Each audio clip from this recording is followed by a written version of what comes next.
I'm gonna show you how to make a homemade loaf bread from scratch, so it's perfect for sandwich bread. I love this one because there's no fermentation needed. It is very easy, there's no prep work involved, and it's just a very simple, great recipe, very fluffy. It's my boy's favorite, and I'm so excited to show you because I think that you're absolutely gonna love it as well. Welcome back to Her Country Roots.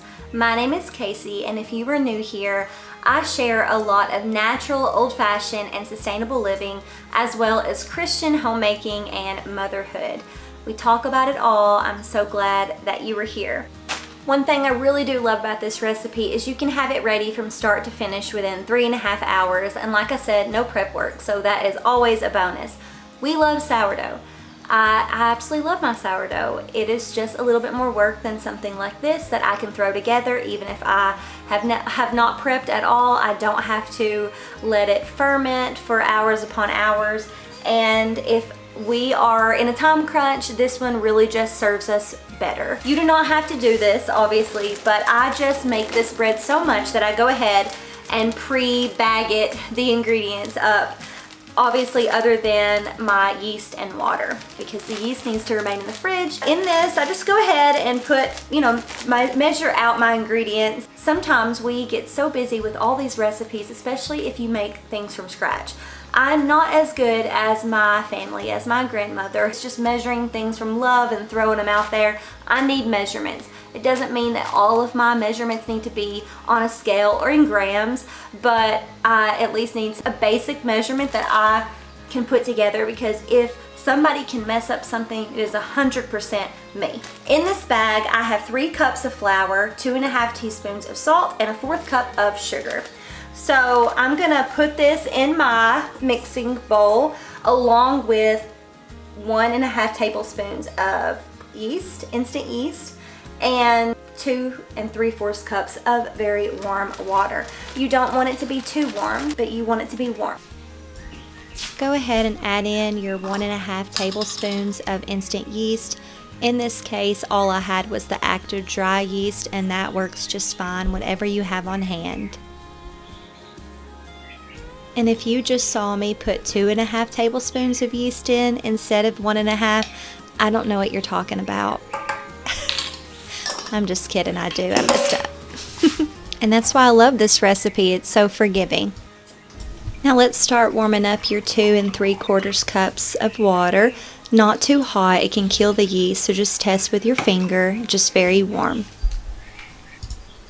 Go ahead and add your warm water to your ingredients here.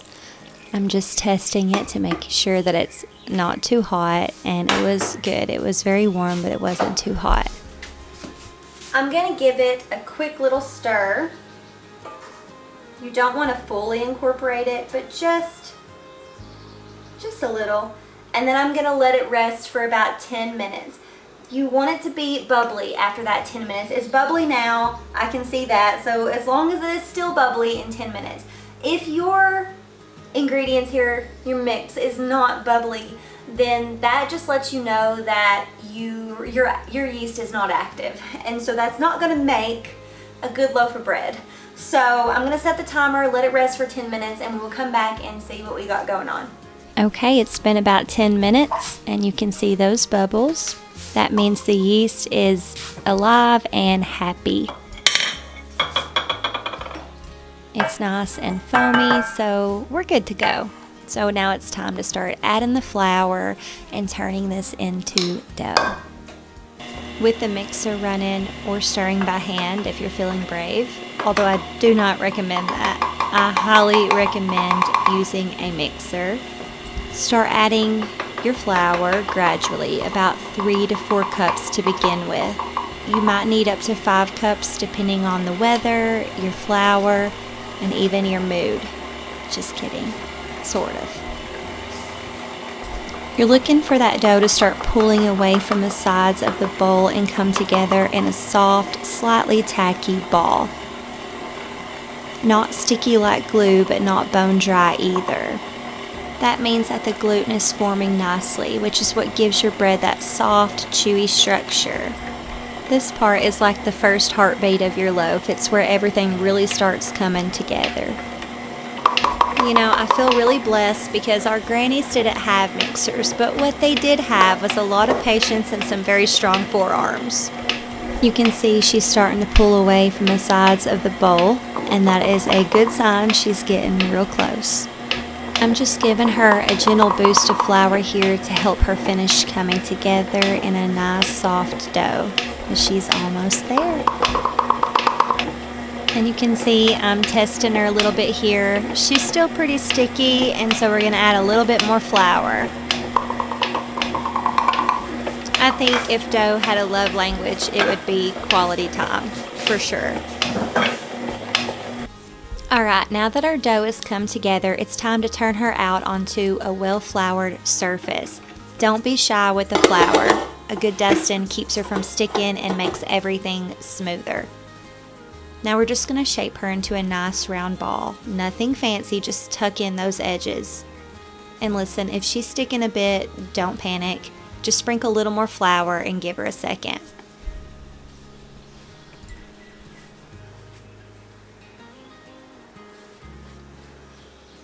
Now go ahead and grease up a good sized bowl. We're going to tuck our dough in there and let her rest in a warm spot for about an hour.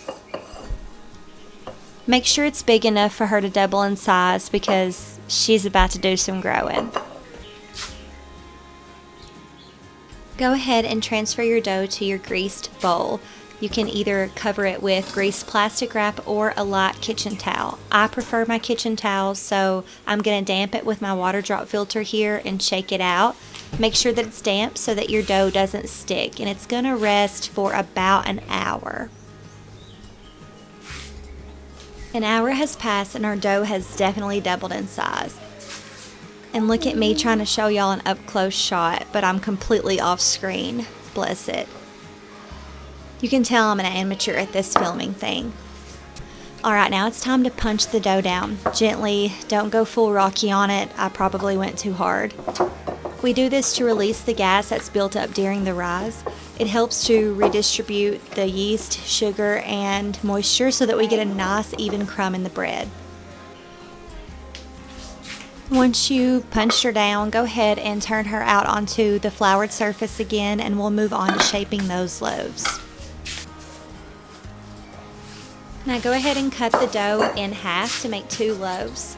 Every single time I do this, I try to play this little game with myself on making both loaves even.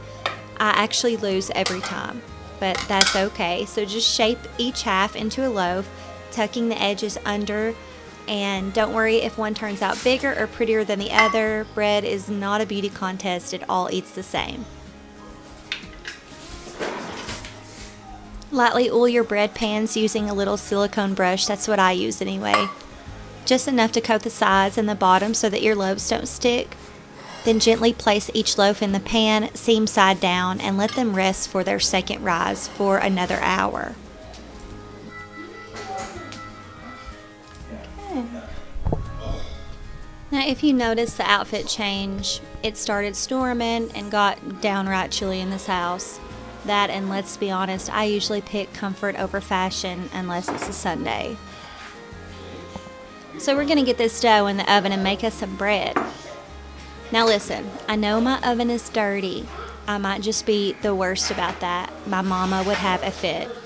So Mama, Aunt Lisa, if y'all are watching, I'm sorry. Go ahead and bake that bread for about 30 to 32 minutes until golden brown on top. I find that 32 minutes is a magic number in my oven, but keep an eye on yours. Every oven's got its own attitude. Okay, they are done. Overlook my mess. I'm gonna butter them up. She's a beaut, Clark. She's a beaut. Once the bread is out of the oven, turn it out onto a wire rack and brush the tops with melted butter to soften the crust a bit. Let the bread cool completely before slicing, because cutting it too soon can mess with the texture and make it gummy inside. You can store it at room temperature for a couple days, or you can freeze it for about a month. It's so fluffy, I know you will love it.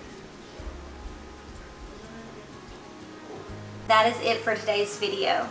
I hope that this video inspired you to try your hand at homemade bread, And I really do think that there's something so special and so nourishing about creating bread with your own two hands for your family. But do not forget that it does not have to be perfect to be nourishing. If you like this video, please give it a thumbs up and subscribe if you have not already. If you have a favorite bread recipe, please link it below. I would love to check it out. Thanks for stopping by, and until next time, keep making your granny and the good Lord proud, and we will see you soon.